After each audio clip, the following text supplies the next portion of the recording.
E aí, gente, tudo bem? Sejam bem-vindos a mais um vídeo do Parabólica. Eu sou o Pedro Renó, professor aqui do Parabólica, para a gente falar. Hoje é um vídeo mais rápido, mas ele tem informações interessantes e importantes para vocês. A gente vai falar da participação brasileira na Segunda Guerra Mundial.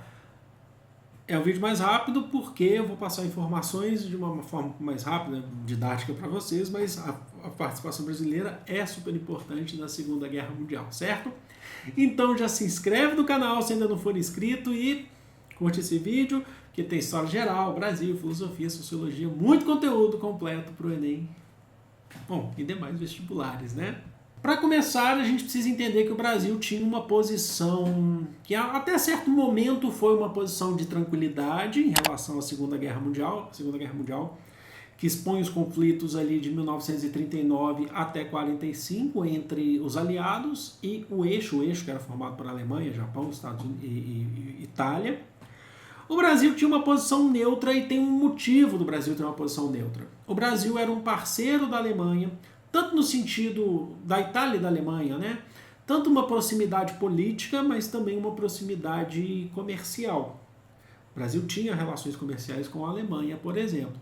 Mas tinha também com os Estados Unidos, desde 1933, do que a gente vai chamar de política da boa vizinhança. Algo que eu já falei aqui no canal para vocês, sobre aquela relação dos Estados Unidos com os países da América Latina, que os Estados Unidos recebe apoio político quando necessário, isso se estendeu da década de 30 até a década de 40, recebe apoio dos países da América Latina em troca de apoio econômico, né? Em troca de recursos econômicos para os países da América Latina que estavam em processo de desenvolvimento, o que era o caso do Brasil. Dessa relação surgiram obras culturais interessantes na história do Brasil, como o Zé Carioca, eu falei esse vídeo aqui, é interessante, sobre formação da identidade nacional brasileira. O Zé Carioca, a Carmen Miranda, que já era uma cantora, né, luso-brasileira, que foi fazer sucesso nos Estados Unidos, fez um sucesso estrondoso nos Estados Unidos, mas o Brasil recebia recursos, inclusive provenientes para a construção das empresas nacionais, CSN, Fábrica Nacional de Motores e por aí vai, certo? Só que tem um problema, um porém.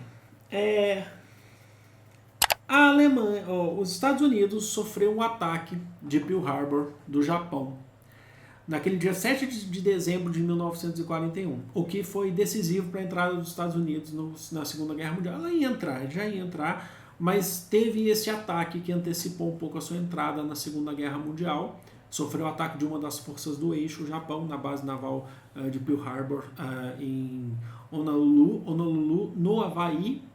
E aí, os Estados Unidos entram na guerra. E aí, qual que é a situação do Brasil? O Brasil continua neutro?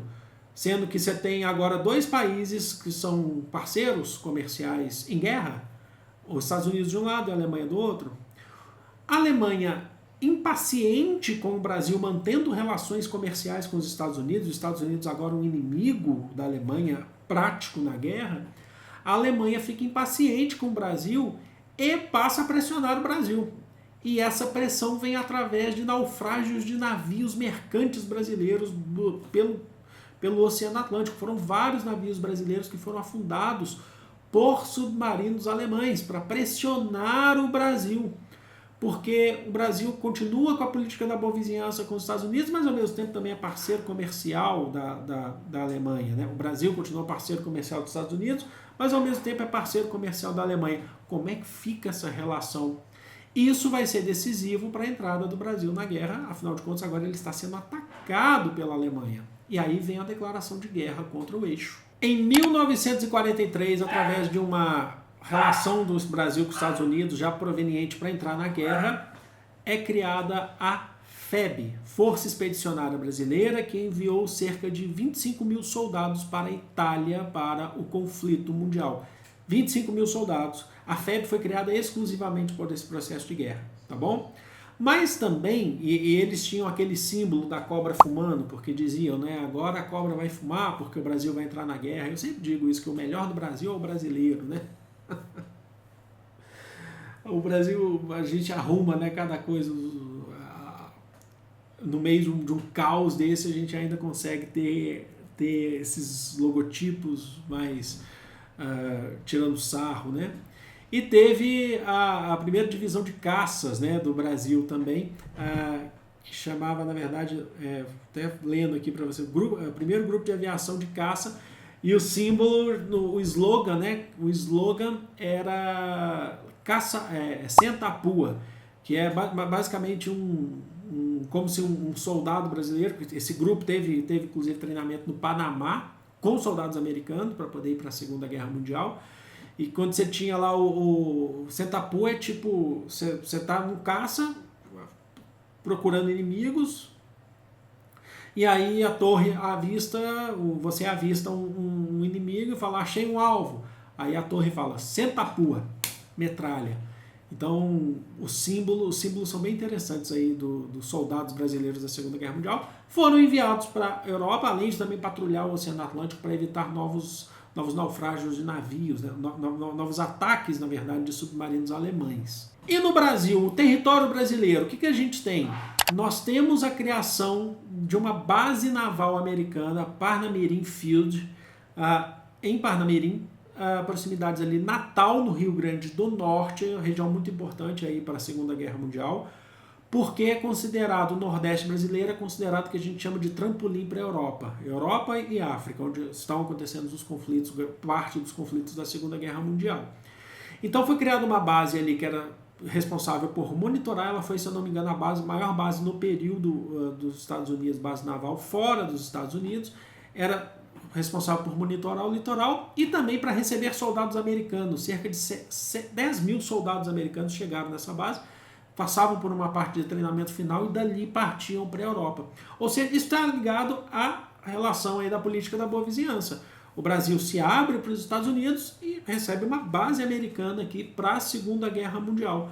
Olha só que interessante. A cidade de Natal, na época, tinha cerca de 50 mil habitantes e você recebe cerca de 10 mil soldados americanos. Olha só que coisa de louco. Bom, agora, para finalizar, falar de fato do conflito. A gente falou toda a preparação para chegar no conflito. O Brasil foi principalmente para a Itália, teve tomadas importantes, ajudou inclusive a rendição italiana, ajudou inclusive depois, posteriormente, a rendição alemã, italiana, tanto faz, do eixo, na verdade, tanto faz não, é do eixo. O Brasil tomou uma cidade importante chamada de Monte Castelo, então você tem a tomada de Monte Castelo. O Brasil atacou alvos inimigos, você tinha soldados nazistas na Itália, né? E contribuiu de fato com os aliados, lá os 25 mil soldados enviados para a Segunda Guerra Mundial.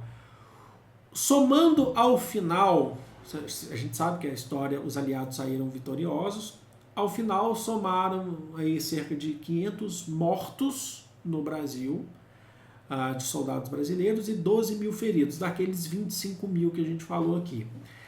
Proporcionalmente é dos menores baixas da Segunda Guerra Mundial.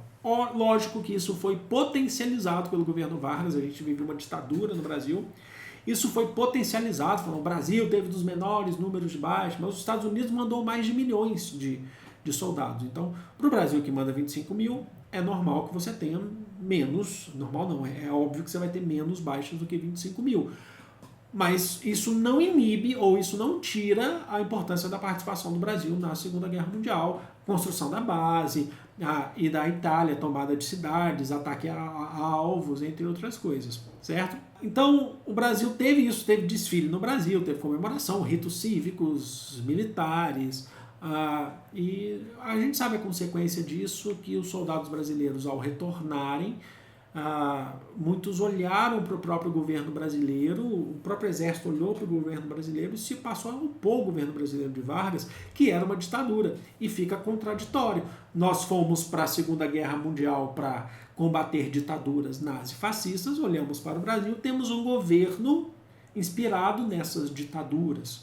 Como é que faz? Então reparem que o Vargas ele entra do lado dos Estados Unidos principalmente por conta de questões econômicas, era um parceiro comercial. Mas aí, nesse caso, então, ele abandona as questões políticas para ficar do lado das questões econômicas. Espero que vocês tenham curtido, foi um vídeo mais rápido, mas é importante a participação brasileira na guerra, né? E é bem interessante de se pensar. Eu vou ficando por aqui, amo vocês de todo o coração do mundo, um grande beijo, Fui!